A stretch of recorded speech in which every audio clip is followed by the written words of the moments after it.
અટાણે તો beauty parlour એવા થઈ ગયા.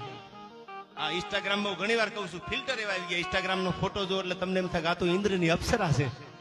પછી ફેસ ટુ ફેસ મળો તો ખબર પડે કે આ તો આપણે કુવામાં ઉતરી ગયા યાર. આ એમ નહીં, પણ સાહેબ પરિવારને પ્રેમ કરજો ને આવી ડાઈ દીકરી જયારે સાસરે જાતી હોય, ઘણી વાતો છે કરવા બેહી તો રાતું ની રાતું ટૂંકી પડે. પણ જે પરિવારના આંગણે મળ્યો છું, શાહ પરિવાર, જે બેન અહીંથી જવાની છે, જગદંબાને પ્રાર્થના કરું, ભગવાનને પ્રાર્થના કરું, એટલા માટે પ્રાર્થના કરું જ્યાં જાય છે ને એ દીકરી કાયમની માટે સુખી બને, કાયમની માટે એના આંખમાંથી કોઈ દુઃખનું આંસુડું ન પડે.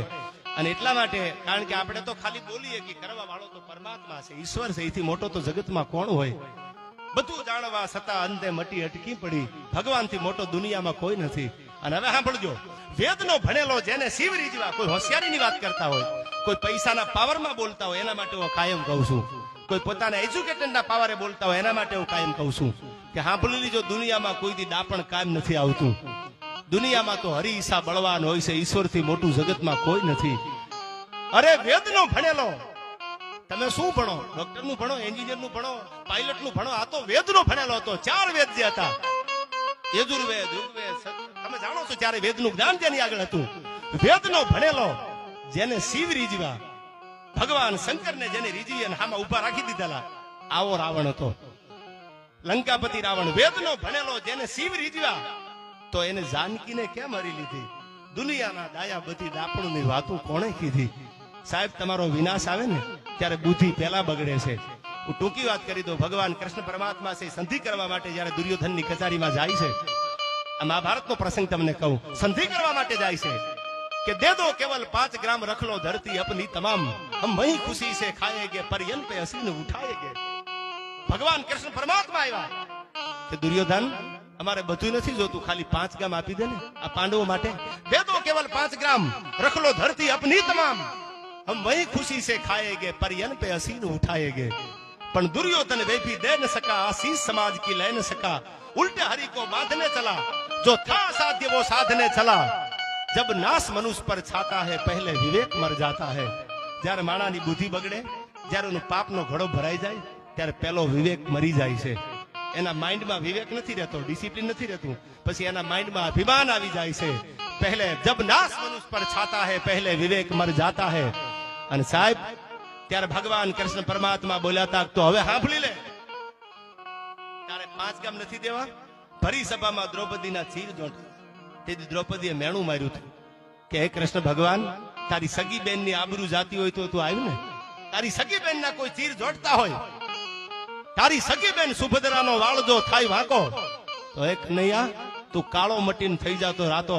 તારી બેન ની આબરૂ સામે કોઈ મીટ માંડે અને એના ભરી સભામાં કોઈ ચીર ખેંચે તો તારો કલર બદલાઈ જાય, તું કાળો મટીને રાતો થઈ જાતો.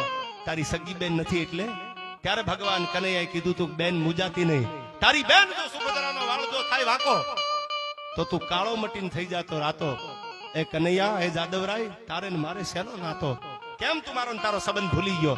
અને ત્યારે ભગવાન, તમે જાણો છો, જયારે ચીર પૂરવા માટે આવ્યા દ્રૌપદીના, ત્યારે ભગવાને દ્રૌપદીના ચીર પૂર્યા અને એટલી પ્રતિજ્ઞા કરી હતી, જેને જેને આ કાર્ય કર્યું છે, જેને જેને ન કરવાનું કર્યું છે, એને ભરી સભામાં હું કહું છું આયા કે કુરુક્ષેત્રના મેદાનમાં યુદ્ધ જ કલ્યાણનો નારો લગાડીને જીવવા નહીં દઉં. કારણ કે દીકરીની આબરૂ અમાન્ય નો જાળવે અને દુનિયામાં જીવવાનો કોઈ હક નથી. છેલ્લી વાત ટૂંકી કહી દઉં કે દીકરી પરણતી, અટાણે ઉગાડા મોઢે આપણે બધા જોતા હોય, બધા સમાજમાં ફેરા પડતા હોય, તેથી સાતી હુંદીના ઘૂમટા તાણી દીકરીઓ આજથી વર્ષો પહેલા પરણતી. એટલે એક દીકરીએ 2 હાથે આમ ચૂંદડીના છેડા દબાવેલા, મુઠ્ઠી વાળેલી. એટલે કોઈ કીધું કે બેટા પવન છે, વાવાઝોડું આવે અને તારા હાથમાંથી આ ચૂંદડીનો છેડો ઉડી જાય એટલે તે મુઠ્ઠી વાળી છે. તો દીકરી કીધું ના, શું કામ આ 2 મુઠ્ઠી વાળી છે, આમ ડાબા ને જમણા હાથને ચૂંદડીનો છેડો કેમ જાયલો છે? ત્યારે દીકરી બહુ સારો જવાબ આપે છે કે અગ્નિની સાક્ષી હું ફેરા ફરવાની છું આયા. અગ્નિની સાક્ષી, અગ્નિને દેવ કીધો છે. અને જેમ ભગવતી જાનકી જેદી ચોરીએ ચડ્યા રામની હારે, તેથી કવિ કાલિદાસે કીધું તું સાહમ તપસૂર્ય નિવિષ દષ્ટિ ઉર્ભમ તસુતમ નથમ ચરીસે યથાપી મે જનાંતરે પી તમે પરતા નથા પ્રયોગા. મને 1 જન્મમાં નહીં, 2 જન્મમાં નહીં, 3 જન્મમાં નહીં, જન્માંતરે પી તમે પરતા નથમ પ્રયોગા. જન્મો જન્મ સુધી મને પતિ તરીકે રામ મળે. આવું આ દેશની જનેતા જાનકી બોલી છે, જનકની દીકરી બોલી છે. અને આ દીકરી જવાબ આપે, સાંભળજો કે આ મુઠ્ઠી વાળી છે ને ચુંદડી જાલી, એનો અર્થ કહી દો, સાંભળી લેજો કે અગ્નિને દેવ કીધો છે, અગ્નિની સાક્ષી હું ફેરા ફરવાની છું અને અગ્નિની સાક્ષીએ પ્રતિજ્ઞા કરું છું કે મારા ડાબા હાથની મુઠ્ઠીમાં મારા બાપની આબરૂ છે, ઇજ્જત છે આમાં, અને જમણા હાથની જે મુઠ્ઠી વાળી ને એમાં હું જેની સાથે આમ ફેરા ફરી અને પરણીને જવાની છું જેના ઘરે, એની આબરૂની મુઠ્ઠી છે. હું અગ્નિ દેવની સાક્ષીએ પ્રતિજ્ઞા કરું છું કે આ દેશની દીકરીના ખોળિયામાં જ્યાં સુધી પ્રાણ છે ને ત્યાં સુધી એકની આબરૂની મુઠ્ઠી ઉઘાડી નહીં થવા દઉં. એટલા માટે મેં મુઠ્ઠી વાળી છે કે આ મુઠ્ઠી બાંધી રાખીશ, શમશાને પૂગી જાઓ ત્યાં સુધી આ મુઠ્ઠી ઉઘાડી નહીં થવા દઉં. આ દીકરીઓ બોલી છે યાર, એટલે દીકરીને રિસ્પેક્ટ કરજો. મારું ગીત મેં અધૂરું મૂક્યું હતું, મારું લખેલું ગીત હતું દીકરી માટે. છેલ્લે મને બે કડીઓ યાદ આવે છે. શું કીધું દીકરી માટે? કે મારું આંગણું શોભે છે એના હેતથી રેલો. સાહેબ તમારું ફળિયાની રોનક જોજો દીકરી હોય એટલે.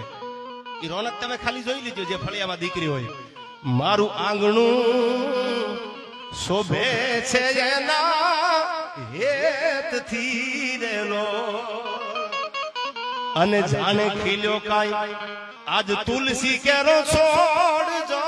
જાણે ખીલ્યો આજ તુલસી કેરો છોડજો. મોગા મૂલી છે મારી લાડલી રેલો. આવી મોગા મૂલી છે મારી દીકરી રેલો. હવે નીકળી સાંભળજો. દીકરી તો મોગા મૂલી હોય, પણ મેં એવું સાંભળ્યું છે સાહેબ કે જેના પરિવારના ભાગ જેને ગરીબાઈ ભોગી હોય અને જેના ઘરે દીકરીનો જન્મ થાય ને એના લેખ પલટો મારી જાય. વિધાતાના લેખમાં જો કોઈ મેખ મારી દે તો આ દેશની દીકરી મારી શકે. એટલા માટે આ કડીમાં લખ્યું કે દીકરી આવે ને મેં ઘણા પરિવારના ભાગને પલટતા જોયા છે. હવે સાંભળજો આ કડી. એને પગલી રે પાડી જગાડ્યું ભાગને રેલો. જે બાપના ભાગ હુતા હતા એ રેખાયુને જગાડવા વાળી હોય તો એ દીકરી છે યાર. જેના ભાગ આરામમાં હતા, હુતા હતા, જેના ભાગ કોઈ દી ખુલે ઉગડે એવી શક્યતા હતી નહીં, પણ દીકરીનો જન્મ થયો ને તો લાગ્યું કેવું. એને પગલી રે પાડી જગાડ્યું ભાગને રેલો અને લેખમાં એને મારા છે કાઈ મેખ રે.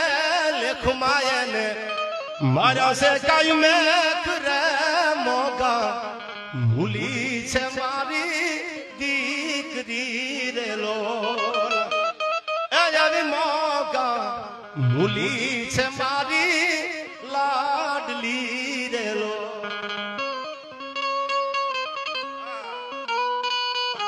એટલે આવી દીકરીઓ છે, પ્રેમ કરી લેજો. અને દીકરી તો બહુ થોડાક દિવસોની મહેમાન હોય છે ઘરમાં. કેમ મોટી થઈ જાય ને કેમ વર્ષો વ્યા જાય તમને મને ખબર નથી પડતી યાર. એટલા માટે છેલ્લે આનંદનો અવસર છે આયા એક શાહ પરિવારના આંગણે એક લગ્ન પ્રસંગના માહોલથી જયારે મળ્યા છીએ. બધા સ્વજનો છે આયા, હગા વાલા કુટુંબ બધા જે લાગતા વળગતા મિત્રો હોય, દોસ્તો હોય, કોઈ પણ જ્ઞાતિના હોય, એક સમાજના નહીં, બધા જયારે આવ્યા છે આ પ્રસંગમાં રૂડું લગાડવા માટે, આ પ્રસંગમાં આનંદ કરાવવા માટે. ત્યારે મને મેઘાણીના અમર કાવ્ય મને યાદ આવે છે. અમારો ઝવેરચંદ કાલિદાસ મેઘાણી જે ભૂમિમાંથી હું આવું છું, ચોટીલાનો વાણિયો, સૌરાષ્ટ્ર રસધાર નામનું જબરદસ્ત ગ્રંથ આપ્યો છે અને ગરવી ગુજરાતને એ અમારા ઝવેરચંદ કાલિદાસ મેઘાણી વાણિયો લખે છે. કેવું લાગે છે આજ?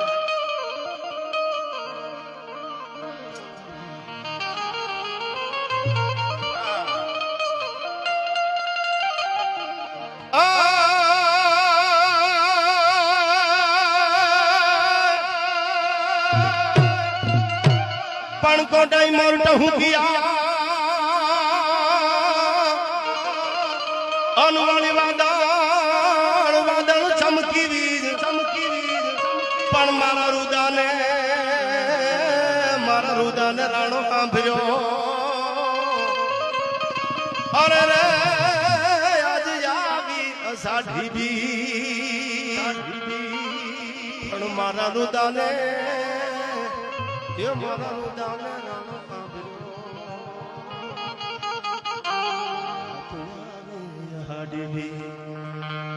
તો મુરબની થન ગાટ કરે મન, મુરબની થન ગાટ કરે, મુરબની થન ગાટ કરે મન, મુરબની થન ગાટ કરે, મુરબની થન ગાટ કરે મન,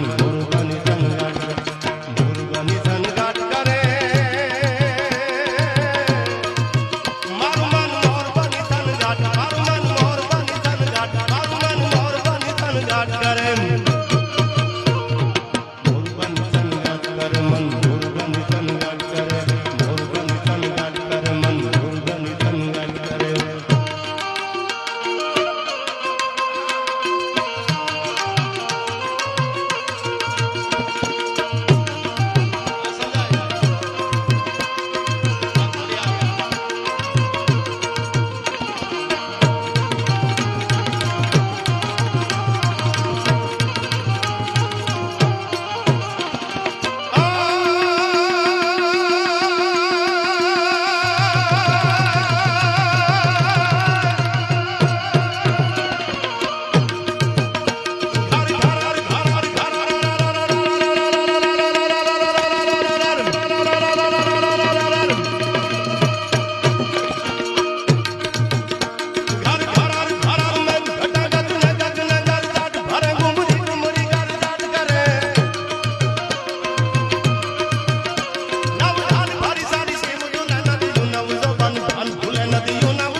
છેલ્લે કડી મેઘાણીની કહે અને વાતને પૂરી કરું છું. ડાયરો તો ભગવાન વળી પાસે ક્યાંક સારા માધ્યમથી મળતા રહી.